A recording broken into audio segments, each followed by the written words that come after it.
Портпаролката Маја Коцијанчич нема одговор на прашањето врз основа на кој дел од уставот ЕУ го советува председателот Иванов да определи нов лидер на кој ќе му го додели мандатот. Бидејќи таков дел во уставот нема, реагираше ВМРО ДПМН на ставот на портпаролката на Европската комисија Маја Коцијанчич, која повтори дека е потребен широк консензус и широка коалиција за решавање на предстојните предизвици и приоритетните реформи. ВМРО ДПМН посочува дека одлуките во Македонија ги носат пратениците во собранието избрани од народот. Не добивме одговор ниту на прашањето дали за секое формирање влада во Европа ЕУ бара на пресконференција широка коалиција. Не беше одговорено затоа што такво нешто не постои. Во земјите во Европа тоа би се толкувало како директно мешање на ЕУ во внатрешните демократски и политички процеси, кога некој однадвор јавно би барал кој со кого да коалицира и како да изгледа коалицијата, широка или тесна. Македонија има искуства со широки коалиции и во 1991 со експертската влада и во 2001 со војниот конфликт. Тие ништо добро не и донеле на Македонија. Европската унија ги поздрави тековните напори на председателот Иванов за консултации со сите политички партии. Коцијанчич повторно истакна дека Брисел очекува широка владина коалиција за справување со сите предизвици. Спроведувањето на итните реформски приоритети, договорот од Пржино и решавање на билатералните прашања во исто време ќе бара силна посветеност од сите политички партии.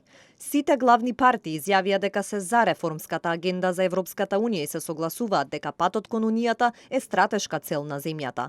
Ако тие работат заедно кон оваа заедничка цел, тие ќе имаат де факто уставно мнозинство што е важно на патот на европската интеграција.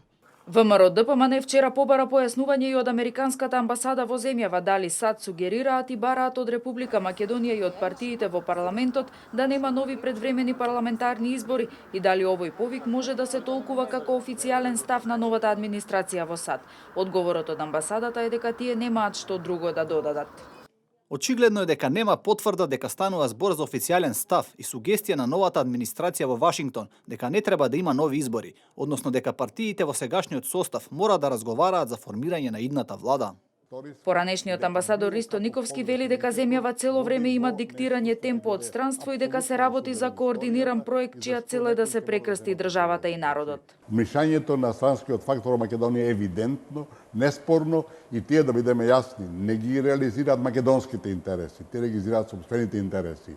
Било на Вашингтон, било на Брисел, кој е следбеник на американските политики и велам во таа целина тие, де факто, Брисел поготово, се обидуваат да го избрешат и својот рез или срам, бидејќи и тие ни поставуваат не само албанските фактори овдека, и тие ни поставуваат уцена, блокада и ултиматум. Прво мето, потоа членство.